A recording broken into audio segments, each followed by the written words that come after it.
The mystery of the abandoned palace in Najd. In one of the ancient villages of Najd, there was an abandoned palace surrounded by mystery and fear. No one dared approach it at night, as strange sounds were said to be heard from within, and sometimes shadows could be seen moving in its windows, even though it had been empty for decades. But one night, Nasser, a brave young man from the village, decided to discover the truth about the palace himself.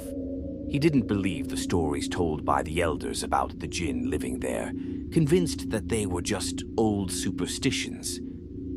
As midnight approached, Nasser took his lamp and entered the palace. Everything was covered in dust, and the walls were crumbling, but the atmosphere inside was eerie. There was no sound of insects or wind, and the place seemed to be outside of time. As he made his way down the long corridor, he saw a half-open wooden door at the end of the hall. As he approached, he heard a faint whisper behind him, but when he turned around, he found no one there. He ignored the whisper and pushed open the door to enter a dark room. As soon as he entered, the door slammed behind him, as if someone had pulled it. He tried to turn on the lamp, but it suddenly went out. Then, in the corner of the room, he saw two glowing eyes watching him from the darkness.